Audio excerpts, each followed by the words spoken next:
Assalamualaikum warahmatullahi wabarakatuh. Perkenalkan, nama saya Citra Uliarani, mahasiswa psikologi UMP angkatan 2019. Di sini saya akan membahas spesialisasi psikologi klinis. Salah satunya adalah neuropsikologi.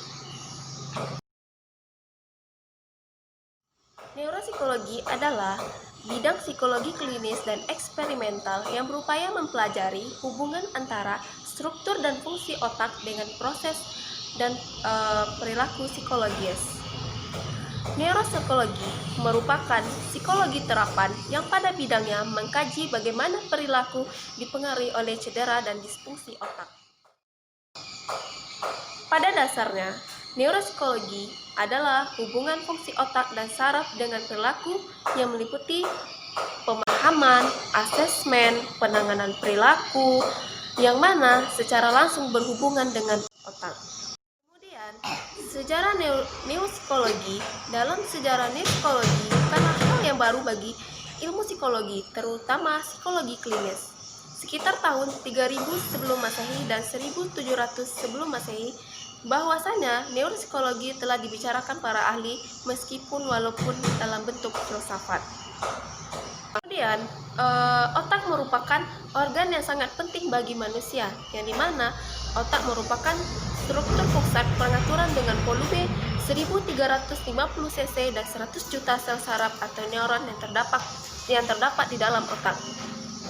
Otak manusia bertanggung jawab terhadap pengaturan seluruh badan dan pemikiran manusia, yang mana otak dan sel saraf di dalamnya dipercayai dapat mempengaruhi kondisi manusia. Otak mengatur dan mengkoordinir sebagian besar gerakan perilaku dan fungsi tubuh homeostasis seperti detak jantung, tekanan darah, keseimbangan cairan tubuh, dan suhu tubuh. Kemudian, otak bertanggung jawab atas fungsi seperti pengenalan emosi, pembelajaran motorik, dan segala bentuk pembelajaran lainnya. Kemudian, bentuk gangguan kognitif dan behavioral. Yang pertama yaitu gangguan orientasi, adalah ketidakmampuan kalian menilai dan merespon pada realita. Yang kedua adalah gangguan memori. Gangguan memori adalah kondisi otak memiliki kesulitan untuk menyimpan, mengendalikan, dan mengingat kembali memori. Kemudian gangguan fungsi intelektual. Menurut Van Kanneberg, intellectual development disorder adalah merupakan sekelompok kondisi perkembangan yang ditandai dengan penurunan fungsi kognitif yang signifikan yang terkait dengan keterbatasan dalam pembelajaran perilaku yang adaptif dan kemampuan bina diri.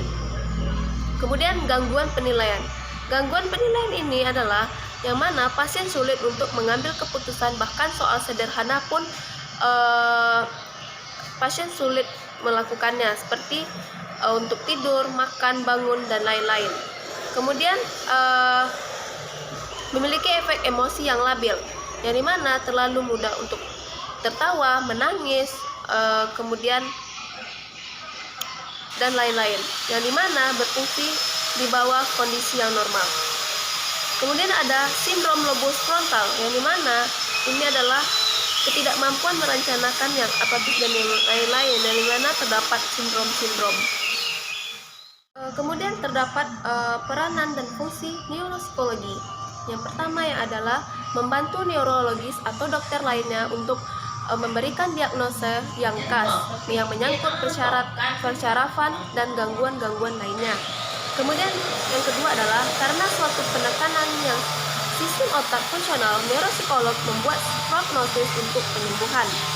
Yang ketiga adalah melibatkan diri dalam proses penyembuhan dan rehabilitasi. Yang keempat adalah neuropsikolog dapat diminta untuk mengevaluasi pasien gangguan mental untuk membantu meramalkan kondisi penyakit. Neuropsikologis terdapat asesmen neuropsikologis, yang dimana metode non-invasif dalam menguraikan fungsi otak pada kinerja pasien berdasarkan tes baku yang telah memperlihatkan indikator akurat dan sensitif menyangkut hubungan otak dan perilaku. Kemudian, evaluasi neuropsikologis menyediakan informasi dampak keterbatasan pasien neuropsikologis seperti penyakit degeneratif dan sklerosis. Asesmen yang sering digunakan dalam neuropsikologi adalah yang pertama adalah neuromaging, yang mana teknik langsung atau tidak langsung untuk menggambarkan struktur, fungsi, dan farmakologi sistem saraf. Yang kedua adalah Halsted, Reaitan Neuropsikologi Tes Baterai, kumpulan soal untuk pemeriksaan fungsi otak dan kepribadian. Yang ketiga adalah tes Wechsler Adult Intelligence Scale untuk mengukur kecerdasan dan kemampuan kognitif orang dewasa dan remaja 16 tahun ke atas.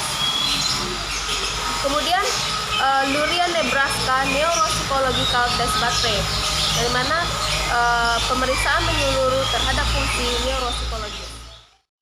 Itulah hasil dari presentasi saya mengenai spesialisasi psikologi klinis mengenai neuropsikologis. Saya ucapkan terima kasih. Assalamualaikum warahmatullahi wabarakatuh.